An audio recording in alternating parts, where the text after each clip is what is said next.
How's it going, everybody? Today we're going to start Luke. So I will actually put this to a playlist on the new YouTube site, which is strictly for Bible studies. It won't be anything but Bible teachings. It'll always be the daily Bible study and any other Bible study that's more detailed that I put on my other YouTube channel, which also deals with a lot of worldly issues, of course. Things happening around us and so forth, kind of exposing the secret world that runs everything. That just please subscribe to this channel. But like I said, any Bible studies that I put on the other one that are more comprehensive, like Hell is Not Eternal Torment, or teachings on Revelation, I will put on both YouTube channels. But this YouTube channel, Trey Stokes Bible Studies, or T Stokes Bible Studies, is strictly for the daily, plus any Bible studies that I would do that are comprehensive. And they will all be set to playlists. So this playlist will begin today as we'll begin the Gospel of Luke. So the playlist will say, Gospel of Luke study, or something to that effect. Now, I'll always be bouncing forth also between Daniel and Revelation. So let's begin, Daniel. Now, I just got through doing a lot of studying various commentaries. None of them agree. So I'm not going to pretend like I'm an expert on knowing what 25 and 26 are talking about. But you can go, you know what? I will save this and put this in the comments field. So on this YouTube link, you can arrow down and you can click comments. Now, what do I mean by that? Let's just go see videos, for instance, my videos.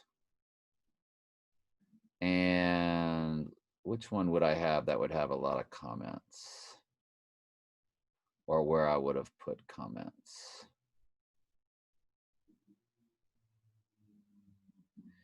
Maybe Girl with a Dragon Tattoo I did. Oh, that's more.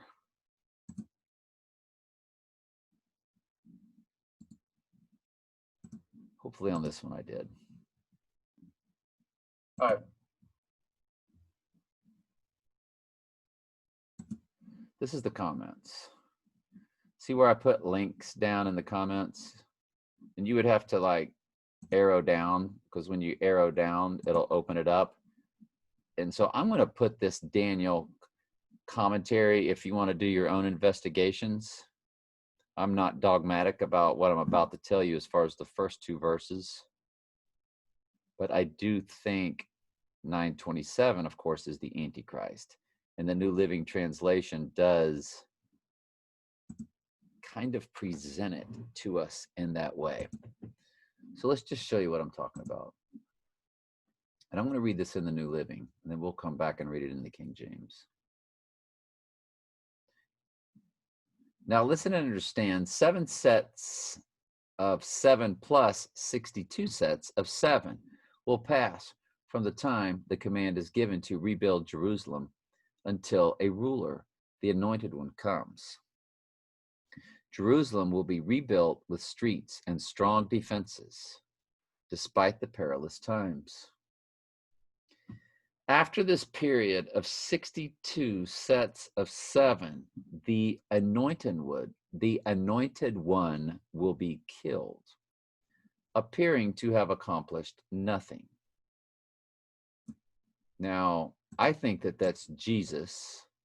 And of course, the Jews thought he did nothing. That's why they killed him. And a ruler will arise whose armies will destroy the city and the temple.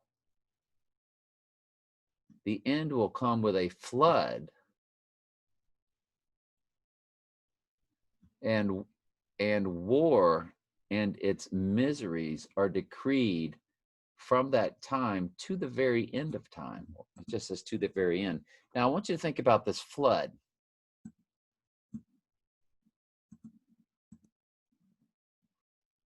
And I want to go to Revelation 12.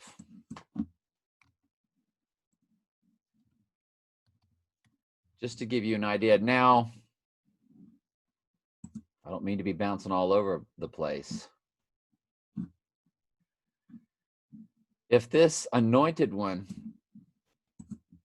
appearing to have accomplished nothing, the anointed one will be killed, appearing to accomplish nothing. Now, since 27 is about the Antichrist, because the anointed one is different than a ruler. That's why I don't think the anointed one is the Antichrist.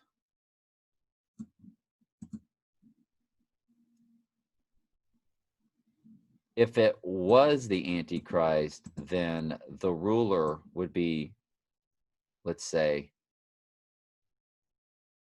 Pence, Russian ruler, Chinese ruler, Islamic, Iran, whatever, to destroy the city and the temple of Israel. Now, this all would be taking place during World War III.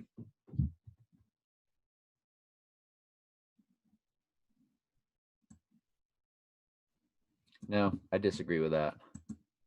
Sorry, because the ruler is the Antichrist. Because he's the one that does the abomination that causes death. So this anointed one has got to be Jesus. Just has to be. Sorry, I didn't mean to mix y'all up with that. But this is very tedious stuff. This is some of the hardest. Yeah, if not every single so-called expert. Now these are all free will experts. You ask any of these Bible commentary folk, and they're all free will people. So you can't trust them as far as you can throw them. But none of these agree with the other. Look at that. Y'all want to read all that? I'll tell you what, I read through the first 4 or 5 because I usually do not prep, but I really wanted to kind of prep. I didn't want to wing it, and I'm still winging it. But a lot of what I'm winging, it's just because of ignorance. I just don't know. And I'm not going to sit around and try to pretend like I do.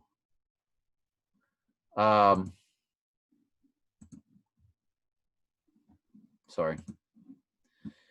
So anyway, the end will come with a flood. Now that's talking about the end times. And then it says to the very end. So that's the very end times. That's the very end times. You go to Revelation 12.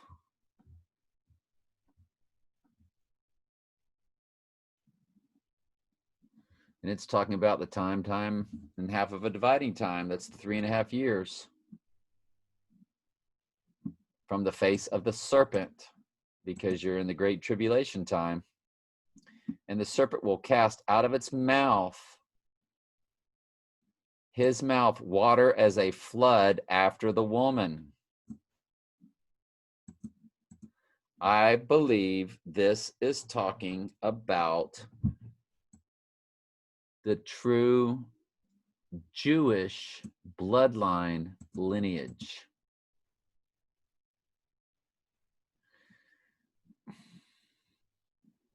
Now, this is going to be deep and detailed.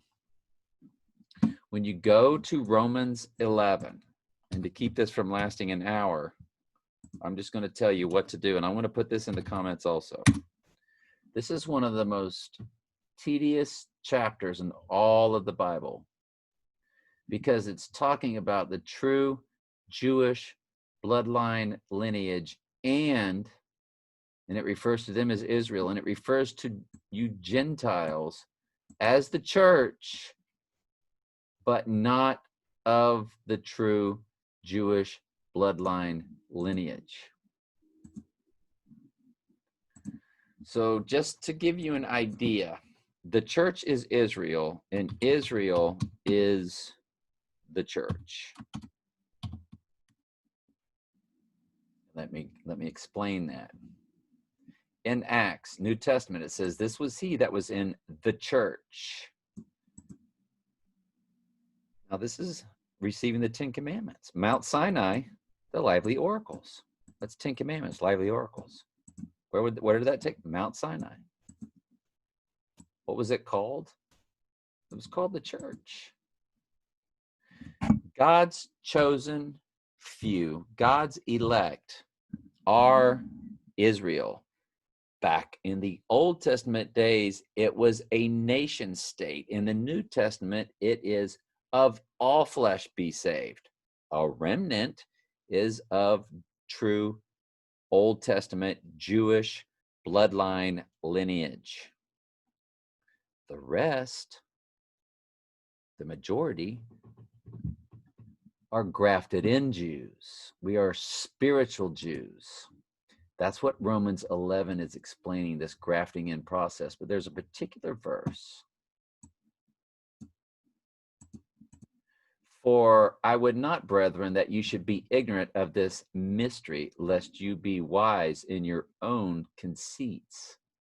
That blindness in part has happened to the true Jewish bloodline lineage of Israelites until the fullness of the non-Jewish bloodline lineage come in. In other words, when the very last non-Jewish bloodline lineage comes to the truth, in other words, they get awakened by the Holy Spirit and they turn from their sins in the last days, leading right up unto the great tribulation. Now, when does this last awakening take place? In my humble opinion, this takes place at what we are studying today, the abomination that causes desolation, spoken of by Daniel the prophet. For God will send the entire world a strong delusion that they will believe a lie. When that takes place, the goat world is going to be given or handed over to the strong delusion and believe all the supernatural lying signs and wonders.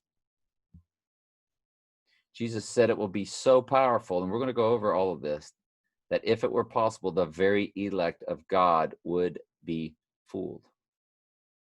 But they can't be, because they're his sheep. They're given discernment. And the goat world will want the mark of the beast. The mark of the beast is not a trick. It's not this like upcoming vaccine, if one even comes. I think it's just a ruse. But let's just say it comes. It's not the mark of the beast.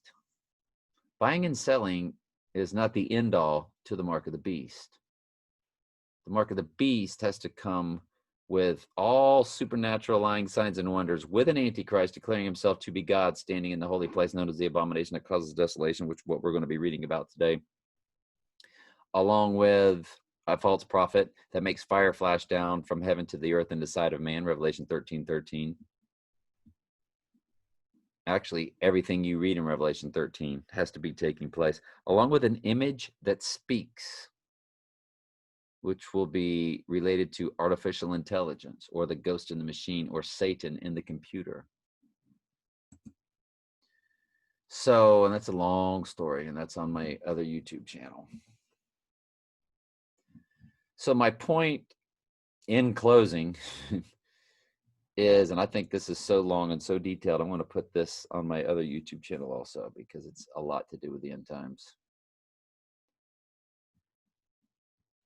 When the last Gentile comes to the truth, then the blindness will be lifted to the true Jewish bloodline lineage of Old Testament nation state Israelites. And now it's just a remnant.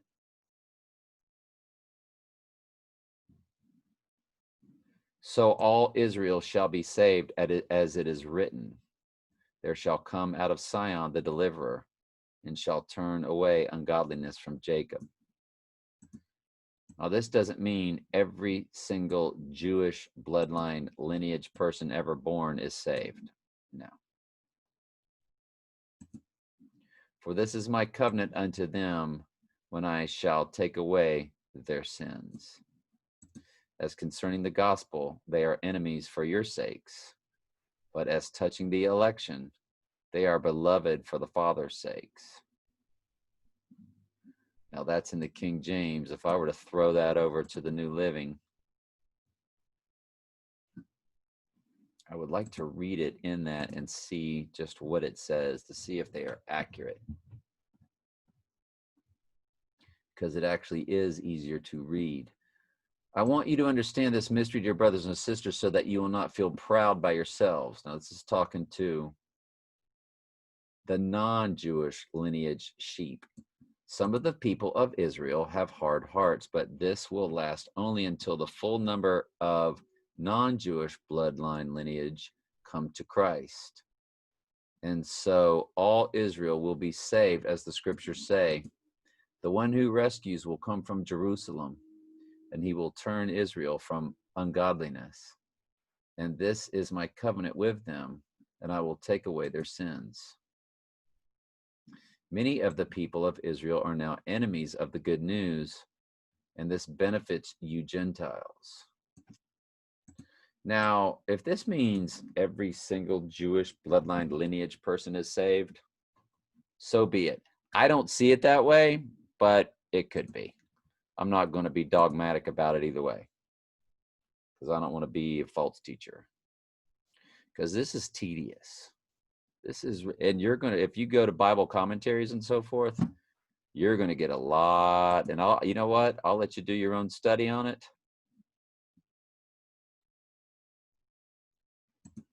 Romans 11 Bible Hub commentary. But if you want to read from so-called experts, have at it. If you learn something and you're sure about it and you want to share it with me, do it. I'm always willing to learn. I don't know everything there is in the Bible. You know, newsflash. I don't think there is one person that knows everything in the Bible walking on this earth. So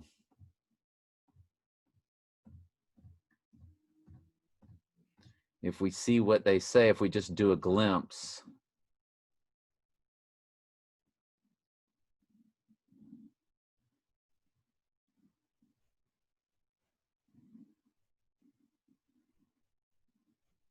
it denotes Jewish nation as opposed to the Gentiles. Yes, that's what we were talking about.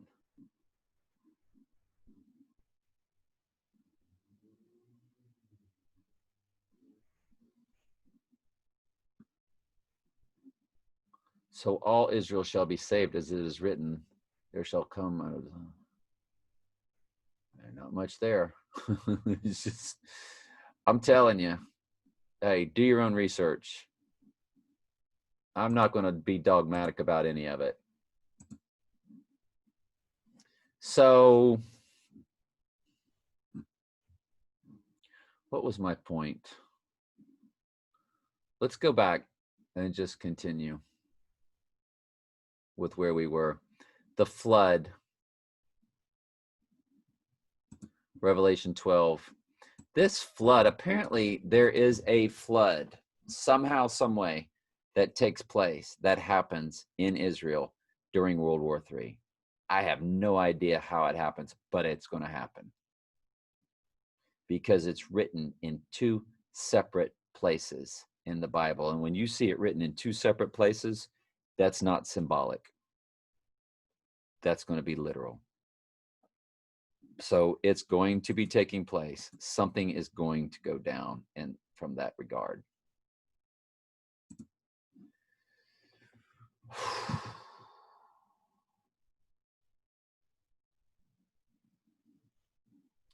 So where it says the ruler, that's Antichrist, in my humble opinion. And I say humble because I really mean it. I'm telling you, I don't understand all of this stuff. But in my humble opinion, I think this ruler is the Antichrist because that's who's performing the abomination that causes desolation. And that's the horn of Daniel 7. I mean, of in Daniel 8, because it's talking about the little horn in Daniel 8, which we read a few weeks ago. I mean a few days ago, about 4 or 5 days ago, which was not before I went to this YouTube site. It just was on my Facebook studies. So if the little horn is the one that does, now let's read what the Antichrist little horn does. Magnified himself unto the prince of the host, and by him the daily sacrifice was taken away, and the place of the sanctuary was cast down, and a host was given against the daily sacrifices by the reason of the transgression, and it cast down the truth to the ground, and it practiced and prospered. And then I heard one saint speaking, and another saint said unto the certain saint which spake, how long shall the vision concerning the daily sacrifice and the transgression of desolation to give both the sanctuary and the host be trodden down underfoot? And he said 2,300 days. And it came to pass, when I, Daniel, seen the vision and sought the meaning, and behold, there stood before me as the appearance of a man. I heard a man's voice, and it was Gabriel. And he was talking about at the end, at the time of the end. This is the end times. That's Daniel 8. Now we're in Daniel 9. The same story is told again. See if this doesn't sound familiar. And he shall confirm a covenant with many for 1 week. And here it goes. In the midst of that week shall cause the sacrifice and oblation to cease, which is what we just read. And the overspreading of abominations he shall make desolate, which we just read. Even unto the consumption that shall be determined shall be poured upon the desolate, what we just read. The words abomination and desolation were in both. So this ruler is the end times ruler. Here it is in the New Living. The ruler will make a treaty with the people for a period of 1 set of 7. But after this time, he will put an end to the sacrifices and the offerings. And as a climax to all his terrible deeds, he will set up a sacrilegious object that will be the image that speaks, until the fate decreed for this defiler is finally poured out of him. Very tedious stuff. This is very delicate, but this is what all takes place at Revelation 13. Now, how do you know this? Because the horn that is in Daniel 8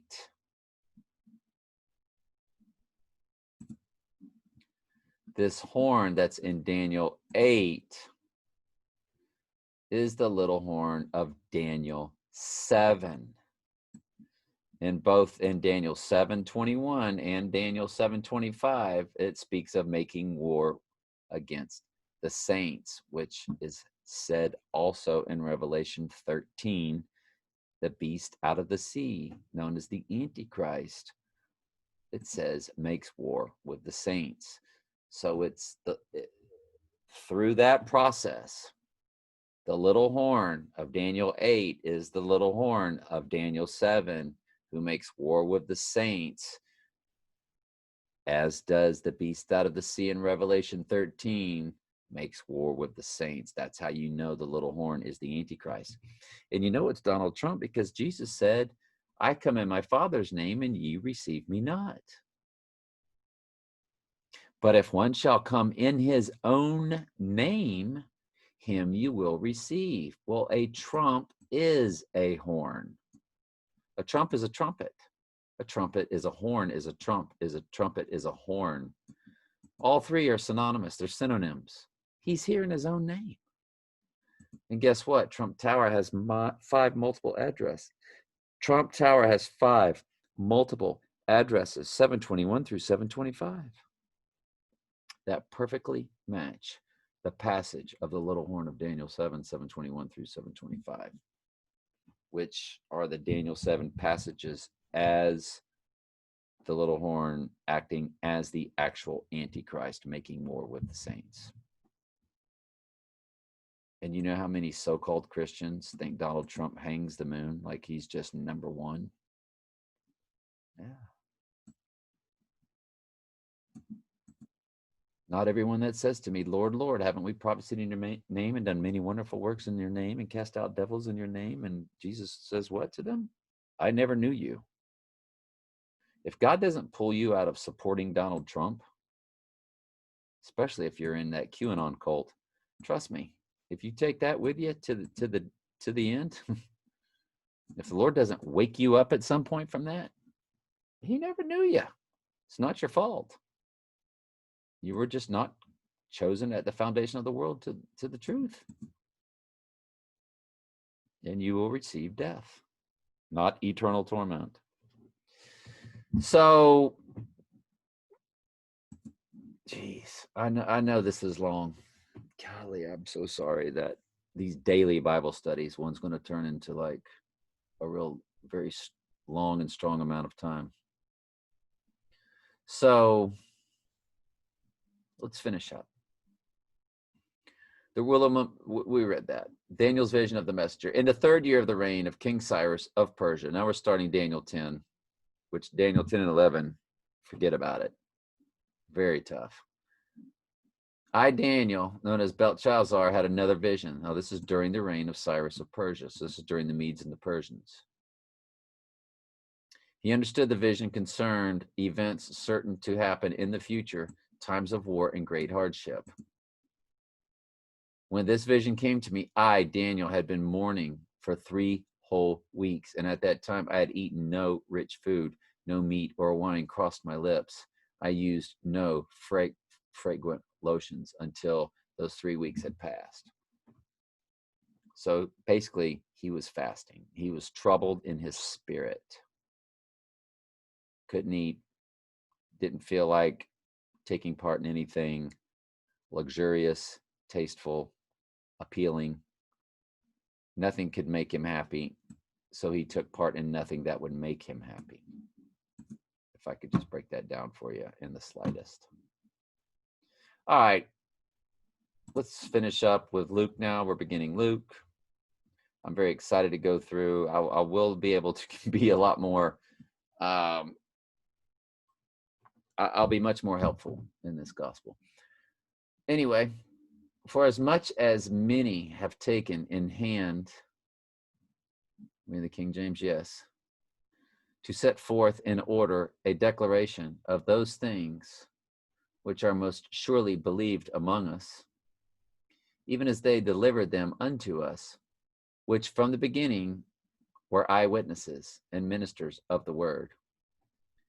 I'm going to read that to you in the New Living. It'll make more sense when I do.